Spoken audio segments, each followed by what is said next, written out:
Oggi Verona, ma c'è qualcuno che ci sta portando un po' il sole della Florida in queste giornate uggiose, nebbiose, e quindi darei subito il benvenuto a Mattia Colore. Benvenuto Mattia. Ciao, buon pomeriggio Giorgia. Allora, ci porti veramente il sole della Florida, ma perché? Perché tu sì sei veronese, però adesso abiti da un po' di anni negli Stati Uniti, vero? Sì, Palm Beach, sì. Palm Beach, accidenti. E tutti noi ti invidiamo, soprattutto ti invidiamo soprattutto in queste giornate un po' così invernali, freddo, nebbia. Che però io trovo affascinantissime. Vero, c'è del fascino, però tutti i giorni. Dai, però noi oggi siamo qua per parlare della tua carriera. Tu sei un cantautore, Sì. anche di, direi, discreto successo.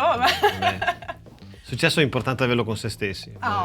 Giusto, verissimo. Però io vorrei sapere com'è che è iniziato il tuo percorso, cioè proprio dagli albori. Beh, sai, ho iniziato da bambino, mi ascoltavo i dischi di vinili di mio papà, ricordo i vinili che aveva in cucina, c'era un giradischi di Dalla e di Elvis Presley, mi ricordo.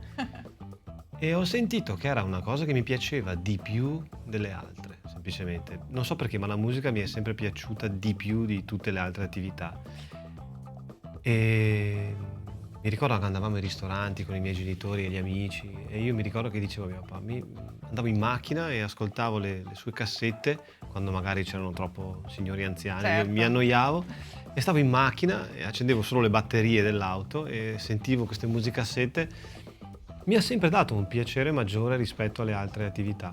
E poi da lì ho iniziato le lezioni di pianoforte, di chitarra, di batteria. Però hai spaziato con vari strumenti. Sì, non suono bene niente purtroppo, però il necessario per poter scrivere. E quindi mi è sempre interessato, mi ha sempre affascinato tanto stare ai concerti. Certo.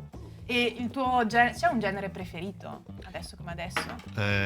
Ma in realtà a me mi piace la musica, quindi per esempio ieri sera sono stato a vedere Annalisa a Bologna.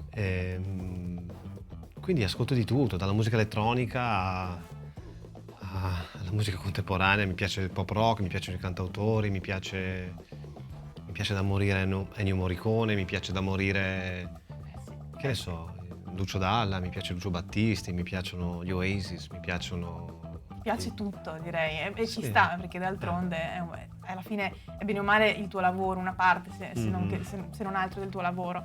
E quindi hai iniziato da bambino ascoltando le cassette di tuo papà e poi dopo com'è che si è evoluta e poi ho iniziato la situazione? Ma in realtà mi ricordo ancora la prima volta che mi è uscita una canzone, avevo 12 anni, ero nel garage di casa e mi è uscita una canzone e mi sono sentito Axl Roses dei Guns N' Roses. È stato in modo naturale, poi non ho più smesso. Però c'è una cosa che ho imparato, perché da ragazzino ho lavorato con il maestro Riccardo Cocciante e mi ricordo che una volta eravamo a cena al Circolo del Tennis qui a Verona e mi disse: Mattia, musica è un lavoro d'artigianato, ti ci devi applicare tutti i giorni perché è come fare i mobili, o come costruire un tavolo o una sedia. Ti devi far trovare preparato dal talento, non puoi aspettarlo. Ci devi lavorare ogni giorno e allora il tuo tavolo, la tua sedia risulterà migliore di giorno in giorno. E io mi ricordo che ero giovane e questa cosa, che probabilmente può sembrare semplice, ma in realtà non dovremmo dare per scontate in tutte le attività che facciamo. Assolutamente. Sì, è proprio vero, perché proprio l'esercizio e la musica è uguale. La gente pensa che la gente scrive una canzone, cade dal cielo, non accade più. In realtà ci devi mettere le mani, proprio come il programma che fai tu. Più lo fai, più bello sarà. Ed è così per le canzoni, come è così anche per la riuscita dei mobili, l'artigianato, insomma, tutte le cose. Tutto, verissimo, parole preziosissime queste. Ma anche a voler bene, se ci pensi, si impara volendone bene, altrimenti si è molto inesperti. È vero. E quindi da lì, prima canzone, 12 anni, e poi da lì in poi... Ma sì, poi la classica gavetta, suonare nei locali, girare l'Italia con la band negli inverni. Perché così. C'è una band. Sì, c'è una band, ancora ci sono che suonano con me, molti di loro. E poi cosa è successo? Molti anni così di gavetta e poi ho avuto un po' di concorsi vinti, un'apertura a Zucchero, mi ricordo, un bellissimo festival a Treviso e poi diciamo che la cosa che un po' ha cambiato le mie personali vicissitudini è stata, ho scritto una colonna sonora a un film di Leonardo Pieraccioni, si chiama Fantastico Via Vai, e da lì siamo diventati amici e poi grazie a questo ho collaborato con Angelo Pintus, che portava una mia canzone nel suo tour nei palazzetti, e poi cosa? E poi ho fatto il New York Canta, Sì. un concorso della Rai. Adesso ne parleremo anche. Ah, ok. Ma cos'è che ti ha portato appunto negli Stati Uniti? Perché da Verona agli Stati Uniti c'è qualche migliaio di chilometri. Sì. Ma non avrei mai sognato o desiderato di cambiare posto. Io amo molto il mio paese d'Italia, la mia città, Verona. Però la vita mi ha portato a trasferirmi là, dove ora ho famiglia e vivo a Palm Beach, nel sud della Florida. Però ogni tanto torno, una volta all'anno. Ti manca Verona un po'? Sì, ma un italiano, questo qui è il posto, ti dicevo prima, il backstage, è il posto più bello del mondo. Questo è il posto, solo che purtroppo noi non lo sappiamo e facciamo anche fatica a capirlo, ma questo è il posto più bello del mondo. Sì. Non ce ne prendiamo cura, però è il posto più bello del mondo. Verissimo, in tanti casi è proprio vero. Senti, ma fare musica, che qui in Italia non è scontato, No. perché è un mondo, sappiamo, è un settore soprattutto molto complesso, un po' di nicchia. È la stessa cosa negli Stati Uniti oppure no? La mia personale esperienza è l'unica della quale ti posso parlare. Trovo che negli Stati Uniti il professionismo in tutti i settori sia più presente. Nella musica ugualmente, perché se suono con un chitarrista lo trovo sempre veramente preparato. C'è molto professionismo, ma forse perché è un sistema basato, a mio personale avviso, maggiormente sulla meritocrazia. Quindi è più facile proporsi, sì, devo essere sincero, è più facile essere apprezzati e sono più facili le possibilità, ecco. Con questo non voglio fare un confronto, No, certo, parlo però della mia esperienza personale. Assolutamente sì. Ma adesso continui a scrivere chiaramente canzoni In italiano. In inglese ci hai provato? Sì, lo facevo da ragazzo, però mi sembra di tradire la tua patria, la tua Ma lingua. no, ma poi certo, no, ho scritto un paio di canzoni in inglese, però non è una cosa che mi interessa particolarmente. Ok, non ti dà la stessa soddisfazione poi magari. Sì, ma non è che mi impongo uno stop, chi lo sa, magari sì. Infatti, in futuro, chi lo sa. Sì, esatto. E giustamente prima tu mi hai citato New York Canta. Adesso parliamo di un concorso organizzato dalla Rai, correggimi se sbaglio, a cui hai partecipato, ma non solo tu, anche tantissimi altri cantautori italiani. Sì, erano molti. Poi ne hanno selezionati 10 e questi 10 siamo andati a New York. E in questo bellissimo teatro di Brooklyn. E c'erano come giudici Facchinetti dei Pooh, c'era Iva Zanicchi, c'era un giornalista Rai del quale non ricordo il cognome, di musica, c'era poi Gaetano Curreri degli Stadio, c'era poi un dirigente di Warner Italia. Però. Sì, era la finalissima, eravamo in 10, l'hanno fatto in 2 puntate. Una è andata in onda ieri sera su Rai 2, ma la riproporranno ancora sui canali Rai. Ed è stato molto bello, è stato molto formante, mi sono anche molto divertito e è stato bellissimo. Com'è andata poi alla fine? Bello, mi sono posizionato quarto, però è stato molto bello perché ci sono stati, sai come, ti ricordi questo Sanremo dove c'erano i fischi del pubblico Ok. Ecco, ci sono stati i fischi del pubblico sulla mia posizione e questo mi ha fatto molto piacere. Ci credo. Perché ma per me è già una vittoria averci partecipato, aver avuto il privilegio di essere stato selezionato. Quindi a me la classifica non importa. Però è stato molto bello il pubblico e poi da lì sono nate cose, come ti raccontavo prima. Infatti. Sì, ho presentato un mio inedito e nel backstage il manager di NEC è venuto a conoscermi e mi ha chiesto di aprire una data del suo tour negli Stati Uniti e la settimana successiva sono andato ospite suo a Fort Lauderdale, che è una città a nord di Miami, e ho aperto una data del tour di NEC, una bravissima, che non conoscevo prima, un grande artista, un bravo uomo, è stato molto bello. Pensa a te, cioè così da proprio da un'esibizione Da 3 tua, minuti, da 3 minuti e mezzo di 3 canzone. minuti e mezzo di canzone ti si è aperta Alcune questa possibilità, opportunità. sì, è vero. Incredibile, pazzesca questa cosa. E adesso cos'è che hai in programma? Adesso sei qui a Verona però, Sì, è Per vero, un po' però, sei qui a Verona. però vado via fra un paio di giorni, No. torno a casa.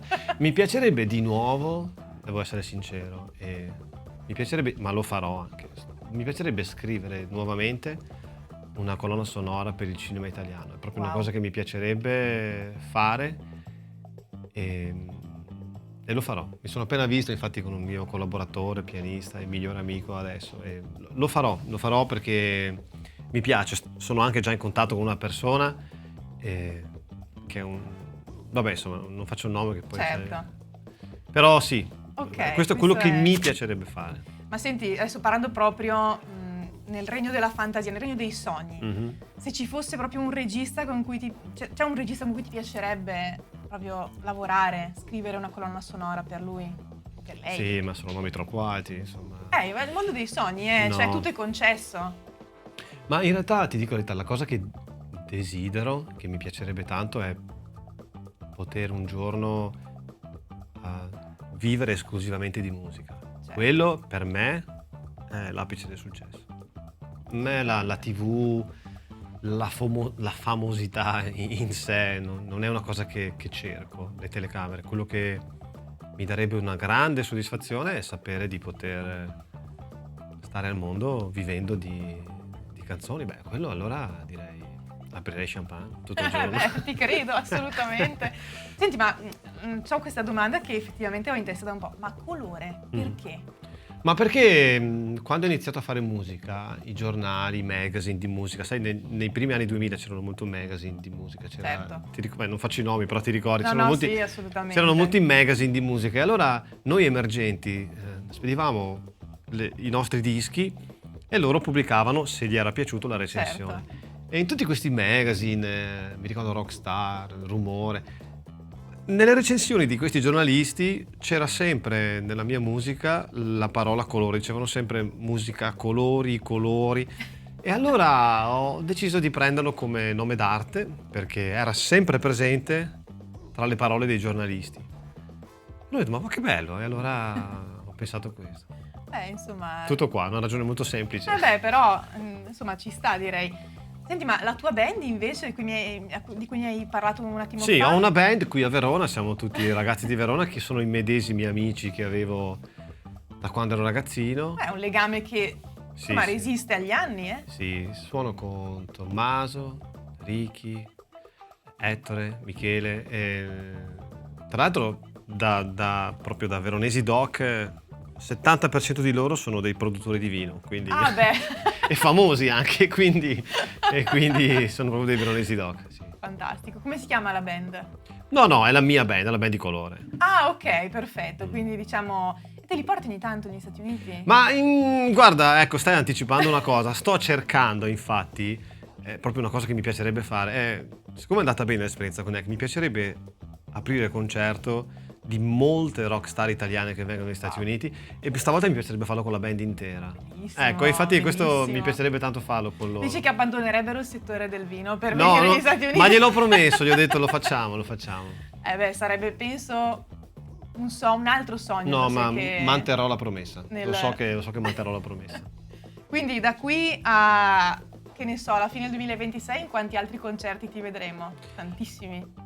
Bah, non lo so per ora, ti dico la verità, ho appena fatto questa cosa. Sono stato tra l'altro 4 giorni fa, sono stato a Sanremo all'Accademia, perché sempre a New York mi hanno offerto una borsa di studio, c'è un'accademia a Sanremo per la canzone che loro chiamano d'autore, quindi sono tutte masterclass e mi hanno offerto una borsa di studio, il direttore che c'era lì artistico, e allora ho detto porca vacca ci vado. E allora sono stato a Sanremo, sono rientrato un paio di giorni fa, il maestro Ciro Barbato, organizzano un'accademia, selezionano degli artisti che a loro interessano.